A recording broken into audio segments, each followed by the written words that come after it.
Welcome to the Explainer. You know, in the quantum world, the very act of looking at something changes it forever. So, how do we ever really understand it? Well, today we're going to dig into a mind-bending new technique that does just that. Not by looking at the thing itself, but by studying its shadow. All right, so here's our game plan for this explainer.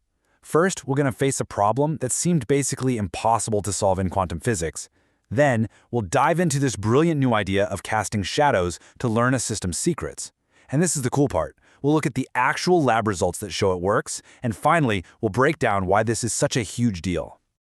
Okay, let's jump right in with our first section, the impossible snapshot. We're going to tackle one of the biggest headaches in all of quantum science, and that is, how do you measure something that by its very nature doesn't want to be seen? So, think about this. How do you even begin to take a picture of a quantum state? It's not like snapping a photo with your phone. You're trying to capture everything about a system where things are just a cloud of probabilities, and you need to get it all in one perfect instant. Okay, so the old school way of doing this is called quantum state tomography. The idea is to piece together a state's full description. But here's the kicker. It's got this fatal flaw. The number of measurements you need just blows up exponentially as the system gets bigger. And look, this isn't just, a minor inconvenience. For any quantum system of a decent size, it becomes literally impossible. Forget measuring it. You couldn't even store the full description on a classical computer. The problem was a total dead end. So when you're faced with an impossible task like that, what do you do?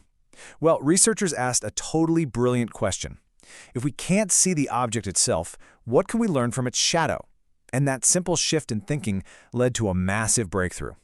So this idea, which came from folks like Aronson and Huang, is pretty profound. It says, hey, you don't need that impossibly huge complete description. A much smaller, lightweight classical description, basically a shadow of the state, is all you need to figure out its most important properties. And you know what? This whole classical shadow thing works in 3 steps that are surprisingly straightforward. And what's really cool is we get to see it laid out using visuals straight from the actual research paper. All right, step 1, data collection. What they do is they take a ton of copies of the exact same quantum state. Then, for each one, they zap it with a random operation and take a quick measurement. What you end up with is a whole bunch of randomized snapshots or shadows of that one state. Okay, so next up, you take all that raw data, all those little snapshots, and you feed them into a regular old classical computer for post-processing. It's kind of like developing film from a camera, right? The computer just crunches all the numbers and starts piecing together the information from all those different angles. And that brings us to the last step. And honestly, this is where the magic happens: property prediction. From this simple collection of processed shadows, scientists can accurately predict wildly complex features of the original quantum state. I'm talking about things like its energy or how all its different parts are entangled. Okay, so this technique is super powerful, right? But there was a catch. One of the most promising ways to build a quantum computer is with light, photonics. And to make this shadow technique work for light, it needed a total redesign. See, quantum systems that use light, photonic systems, they play by a different set of rules. You can only really do certain kinds of transformations using linear optics, and your measurements are basically just counting photons.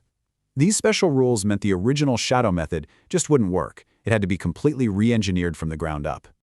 All right, so this all leads to the big question, the one that really matters. Does this new, souped-up protocol for light actually work in a real lab? It's time to see what happens when the theory hits the real world.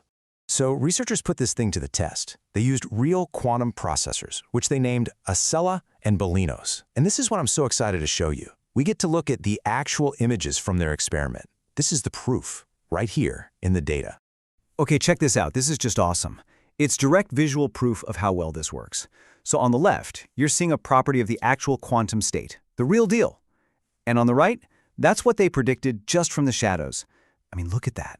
They're practically identical. It's an incredible match. The accuracy here is just mind-blowing. They used these shadows to measure some incredibly complex, deep properties of the system, and their prediction had an error of just 0.67%. That is an insanely low error, less than 1% away from the truth. Astonishing. And it gets even better.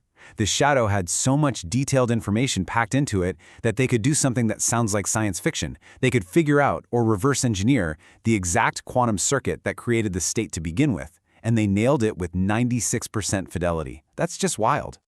Okay, so why is this such a big deal?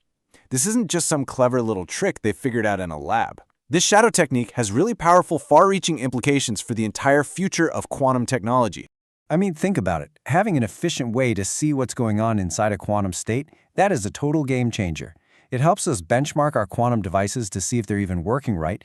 It helps us prove when a quantum computer is actually better than a classical one, and it's going to speed up progress in super important areas like error correction, machine learning, and even hard problems like boson sampling. So all of this leaves us with one final, pretty mind-bending thought. For the first time, we have a really practical way to understand these incredibly complex quantum systems without destroying them in the process. If we can learn this much from a mere shadow, imagine what we're going to see once we really step into the light.